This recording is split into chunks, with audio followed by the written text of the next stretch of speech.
एक बार ये वीडियो देखो और फिर वापस आना।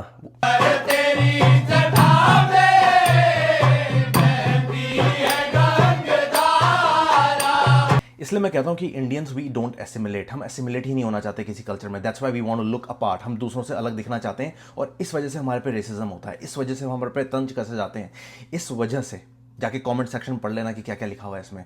आप लोग ये नहीं समझ रहे हो कि त्रिवेणी संगम में जो गंगा आरती होती है वो अभी से नहीं हो रही है, वो पिछले 5-10 हज़ार सालों से हो रही है। हम क्यों नहीं समझते कि हर चीज़ का कोई रीज़न होता है कि वहाँ पे क्यों हो रही है गंगा आरती। गंगा आरती त्रिवेणी संगम में पिछले 10,000 सालों से क्यों हो रही है, उसका रीज़न है बिकॉज जब गंगा, यमुना और सरस्वती मिलती थी उस समय एग्रीकल्चर बहुत ज़्यादा होता था, तो एग्रीकल्चर के लिए पानी चाहिए था। पानी ये तीनों प्रोवाइड करती थी। जब ये तीनों प्रोवाइड करती थी तो जो सॉइल थी वो एलुवियल थी।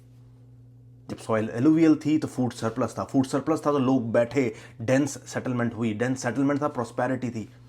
जब आपका पेट भरा होता तब आप सोचते हो किसी और चीज़ों के बारे में, तभी जाके हमारे ऋषिज हुए, थिंकर्स हुए, टीचर्स हुए। क्यों? इसी वजह से। ये जगह इतनी इंपॉर्टेंट है जहाँ से आदि शंकराचार्य होके गुजरे हैं, जहाँ पे सिख गुरु होके गुजरे हैं, जहाँ पे जैन के गुरुज होके गुजरे हैं, उसका कोई तो रीज़न है। कभी किसी ने भी अगर गंगा आरती देखी है, चाहे आपने हरिद्वार में या प्रयागराज में, उसका एक रीज़न है, वो एक कल्चरल रेजिलियंस है, वो एक सिविलाइजेशनल रेजिलियंस है, एक बैकबोन है कि बाहर से लोग आए, सब कुछ तोड़ा, मंदिर टूटे, लोग मरे, यहाँ तक कि करोड़ों लोग मरे होंगे, बट ये चीज़ नहीं रुकी, उसका रीज़न था। और हम इतनी ईजिली कहीं पे भी गंगा आरती कर देते हैं तो उसका पर्पस डिफीट हो जाता है।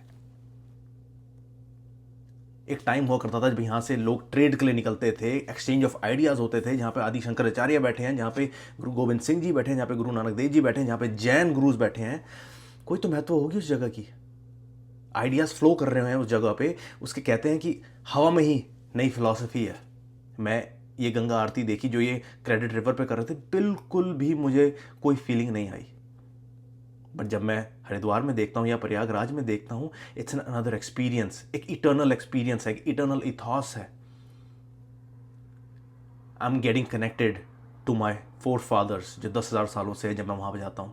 और कहते हैं कि गंगा और यमुना तो आपको ऑन पेपर्स, ऑन रियलिटी अभी दिख रही है, बट सरस्वती जो अंडरग्राउंड है वो बिल्कुल दर्शाता है कि इंसानों की तरह, because what you see is half truth, a lot of thing flows beneath.